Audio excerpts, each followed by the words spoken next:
It's St. Patrick's Day, and I got a chance to really kind of be the bystander at a bar. I don't really go out very much though, but there's a really big Indian, like or Native American kind of, what is it, get together and big networking thing, and I forget what it's called. It's like NAIED or something like that. But anyway, I've gotten the chance to get some financial backers that are actually in the oil and gas industry, and you know, statistically speaking, when it comes to like drugs and alcohol and quite a few other things, Native Americans tend to have like diabetes. They're lactose intolerant. They're alcoholic. I mean, like I said, one of my biggest messages is always this: is that that's not really that big of a secret, though. I mean, I've heard white folks my entire life though say like, "Oh man, you really like that fire water," and all I can say is this: I'm not trying to say that it's maybe it's what's the best way I can say it?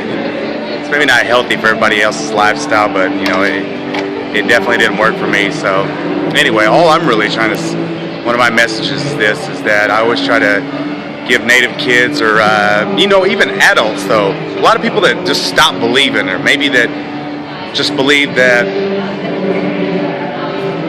they were going to cower down, that they're maybe their self-evaluation of themselves kind of got messed up. And anyway, my biggest thing is that that your dreams do happen, and that everything that you ever wanted is on the other side of fear. But I can tell you this though: you're not setting yourself up with any kind of success whenever you're out there running and gunning, and you're not like you're drinking, and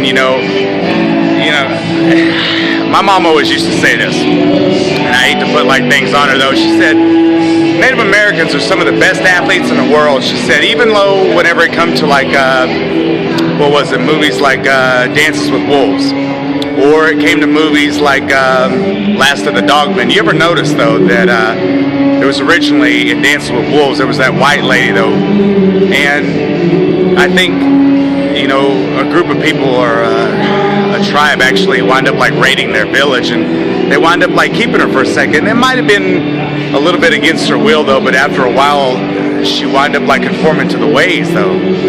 Same with the Last of the Dogmen. Even the damn dog wanted to stay though, and it was because of this though, because Native people actually had, I don't want to say that they weren't necessarily about capitalism or whatever though, but all I'm really trying to say is that they just had a way about them that really made you feel good right in the core of your stomach, because they all knew that they were warriors though. If you were out for some disrespect though, absolutely it was going to come your way. But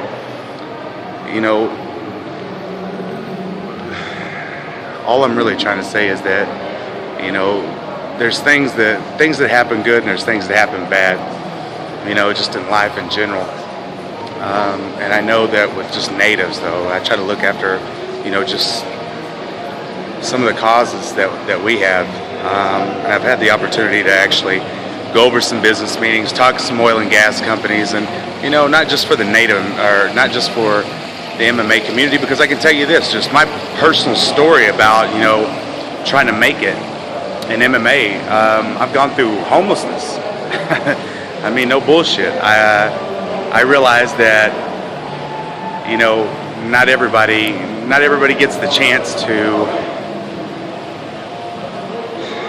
Not everybody gets the chance. I mean, a lot of people say that they're fighters, and they say that they went through some shit, and they say they got some some different things going on though, and I'm kind of like, man, there's only a select few people that really know what I'm really talking about. What I'm talking about is like, man, I started at the age of 4 in wrestling, and got some different success and got some things kind of under my belt, and my mom coached me, which was one of the things I always had to combat, was that there was a coach, and they would say, hey, look, you know what, he's being coached by a woman. One of the other things is that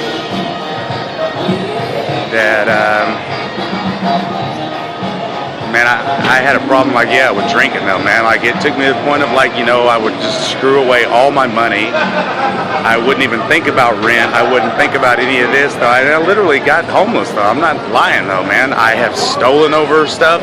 I have done like some not so nice things, and you know, all I'm really trying to say is that, you know, I understand. You know, even as I read through a book of like Alcoholics Anonymous or even Narcotics Anonymous, you know, they said it wasn't necessarily that it was, we weren't good people trying to be, we weren't bad people trying to be good. We were actually sick people trying to be well.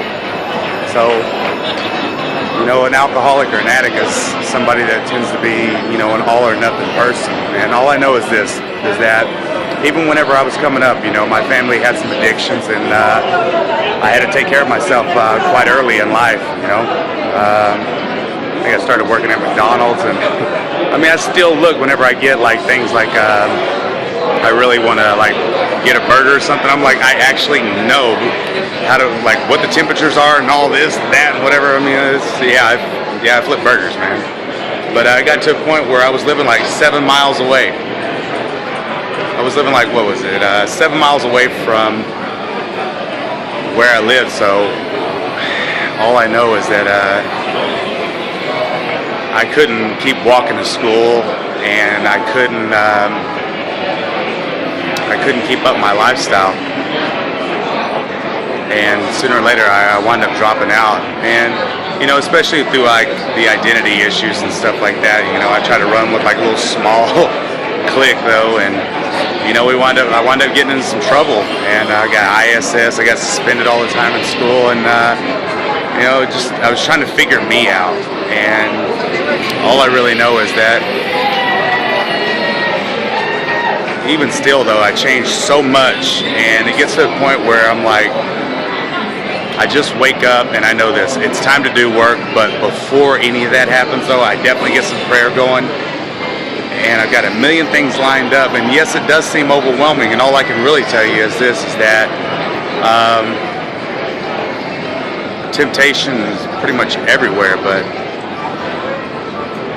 it was neat, this particular evening, and the reason that I keep stopping, I keep thinking though, is because I'm kind of like caught up in thought. And one of my biggest thoughts was, I wound up going to like a circle bar, and this guy was asking me, he's like, you know, what are you waiting on? What are you waiting on? I was like, well, you know, I've got some business partners and some, you know, some friends actually getting ready to meet up with, and it was neat. And he's like, he was kind of being sarcastic and kind of a fucking prick, and I wound up kind of playing into his game because I couldn't just help it though. And anyway, kept talking, and anyway, I wind up like kind of telling him, like, you know, I was trying to get a nonprofit set up though, and then, you know, I fight professionally, and you know, I kind of do some promotion and some different marketing and PR, and I got sponsors, and you know, anyway, and out of all that, he wound up saying, like, who the hell are you? Like, you know, how did you just come up here and just, you know, how did you start talking? And you know, he was kind of like, are you serious? And you know, after a while, he kind of called my bluff, and I wound up like showing him a few pictures, and he was kind of like, wow, you're not bullshit. He goes, oh, I see the ears. Oh, you got cauliflower ear, and you know, it was pretty neat. But he wound up like really just sitting there, and then I wasn't pitching him anything though, but it was crazy though. He like, after probably sitting there talking to the guy for like 15 minutes and like kind of really telling him, like, you know, like shit was bad. Like when I was in college though, man, like my parents, you know, my mom was going through some bad stuff. My sister was going through some bad stuff, and life was not good. Life was really, really not good.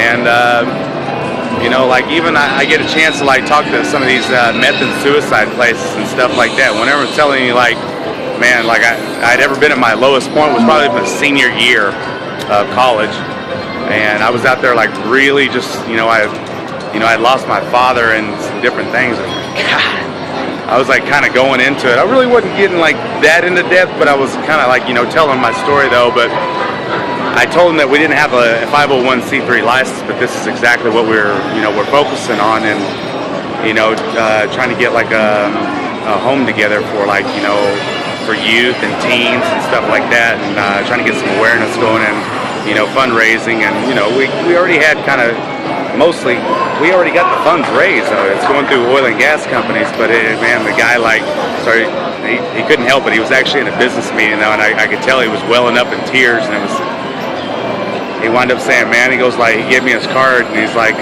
you know, he started telling me about his son, and, you know, started telling me everything, like everything about him, and like he tried to tell me, he's like, I don't know what it is, man. He went to an Ivy League school, and he went like through this and that, and I was like, listen, man, I understand it, bro. Like, you know, jails, institutions, and death, man. If you decide you want to keep using, you want to keep drinking, and all that. So anyway, the dude's trying to tell me, like, you know, everything. I was like, Drew, trust me, I understand it all. I was like, you know, I got a degree in this and that, and, you know, I've been wrestling my entire life. I was like, man, I know it doesn't say that you're not going to be like gifted. It's not trying to say that you're not going to be, you know, like wheeled into having, like, you got to work at this stuff though, because like you got to think an all or nothing person is somebody that it's kind of like a double-edged sword. It's like, you know, you're going to be good at one thing, and, you know, like you don't know how to live in the middle. So one of my things is that if you don't know how to fucking live in the middle though, and you're always like living in extremes. So I tend to always think that you got to learn how to balance though, and it's stupid because most people don't actually understand it, because most people are kind of like, you know, they shake shit off though. Nuh-uh. Alcoholics or addicts type of person, they sink both their teeth in though. They'll take a negative or a positive thing, and they'll like just magnify it like 12 times of what it's really worth. So I think, you know, I think it's pretty neat that, you know, I get a chance, because I always kind of look at it like we're kind of like an underground group, you know, through addicts and alcoholics though, and, you know, most of it happens to be with a small community. I can tell you, I always have to watch what I say though, because there's still people out there using, and I'm not talking about just celebrities. I'm talking about people that you have to protect their identity, because, you know, but if you ever get the chance to actually roll through a meeting, you'll notice that it's really people like, it's not the fact that somebody like a Britney Spears or a Robin Williams that are, you know, they're admitted that they go to like the AA and NA and stuff like that. They got sponsors, working a program, 12 steps, and, you know, all that stuff. But anyway, you get to a point where you actually step in a meeting though, and the small like little things are somebody that's somebody trying to just really work a program, and they're the type of person that, you know, they could have literally like fixed a big giant car, or they could have, like, you know, dated a model, they could have, like, you know, whatever though, you know, fireworks could have been going off, but that's not really the meat and potatoes of what was successful about their day. The small successful stuff is, honestly, it's pretty much being able to go through, like, let's say like you went to a fast food joint, you went to like Taco Bell or something like that, and the part that was successful about your day is that you didn't wig out, because you know, it took, you know, 2, 5 more, no, let's say the usual time is like 3 minutes to get your fucking food out though, and you're wigging out at like minute 7 though, you know, small shit like that, just small stuff that gets under your nail, and then you just make a mountain out of a molehill, you know. That's why I understood whenever that guy like come up and talked to me. He was like, hey bro, like, you know, he goes, he tell me about his son and everything. It's just like, you know, the guy was in pain. And the guy was drinking a glass of wine, and he felt so bad about himself, because he's like, man, I'm such a hypocrite, I'm this and that. And I was like, look, man, your son doesn't drink because of you. He won't stop because of, like, you know, I'm putting through my dad through all this, or I'm putting, like, my aunt or my uncle, my mother, my brother, my father, like, you know, they don't stop. They stop because they either, all right, there's only 3 places: jails, institutions, and death. And there's the reason they really stopped using. The reason they stopped using is because they hit a bottom. If they don't die, or if they don't go to jail enough or prison or whatever though, like here's the reason that they'll stop. Like they've lost hope. And I'm a guy that is a very, very, very, very fucking proud guy. I wouldn't stop for anything. So, but it's neat though. I get a chance though because like there's guys like you know, my coach Gallons. Whenever I was a freshman, you know, my mom and I were really having some issues, and I got tossed out of the house. And this was right around regionals and, you know, conference and state time and stuff like that. And I really needed a place to live. You know, I'm like an 8th grade freshman. I'm like, fuck. I'm like calling my coach. I'm like, I don't really tell you this, but like, you know what? My mom kicked me out of the house, so I don't really have anywhere to go. And he goes, you know, and there's a lot of coaches that can tell you, like, you know, like I had some really fucked up shit happen. One of my college coaches, he can tell you, like, you know, a lot of my teammates can actually tell you some really bad stuff happened. So all I'm really trying to say is that, man, being a fighter, I've heard some really, really, really, you know, really crummy, trashy stories, and all I know is at the end of everything, I mean, it's really my turn to actually give back. And you know, I've stayed at people's houses. I've stayed at my principal's house my senior year. It's the only way I even got through high school. I mean, I almost dropped out of school. I mean, like, I was about to go be a D-boy. Anybody know what a D-boy is? I mean, I was like, you know, I was about to get out there and try to put in work. So all I know is that it's neat. It's neat how I'm afforded the opportunity, and it's neat that you know, prayer does work. It sounds gay. Never thought I'd be able to say that stuff, and all I know is that you know, my mom and my sister, and you know, I thought I was going to seriously lose I think I did lose my sanity. I mean, a lot of times you'll catch me, like, you know, I say some off stuff though, but all I know is this, is that even as bad as it ever got though, all I know is this. They always say, my worst day sober is never as bad as my, you know, my best day drunk or my best day using.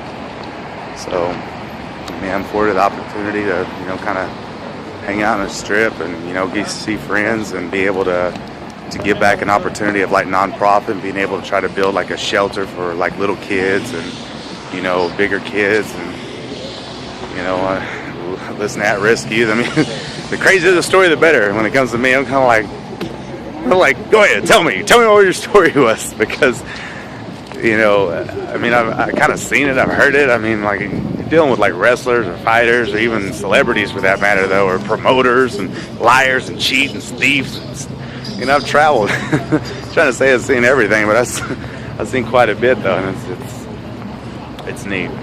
It's neat. But I guess sometimes that's the life of a pro fighter. Sometimes that's just the life, you know, that I choose to dawn upon myself. And it's neat because a lot of people know where I've been, what I've done, and teachers, and they're kind of like, dude, that kid's still a little bent, and he's had kind of a rough road though, but you know, for the most part, he does mean well, and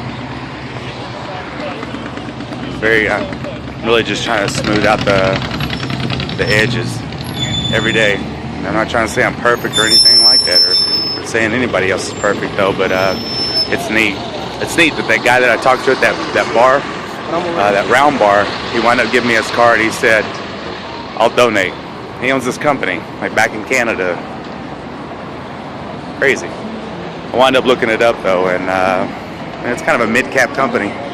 He said, I don't give a fuck. He said, seriously, I don't even give a damn if I don't really give a damn if it gives you know, gives me a tax write-off or any of that stuff. He goes like, I just want to help struggling and addicted people. And I was kind of like, so that's pretty neat. But we got some big things coming up though, probably within the next year. Pretty neat. All right. But anyway, I know it's long. I didn't get to get off here though, but I hope you guys enjoyed, like, you know, your time with me on the strip. All right. Bye-bye.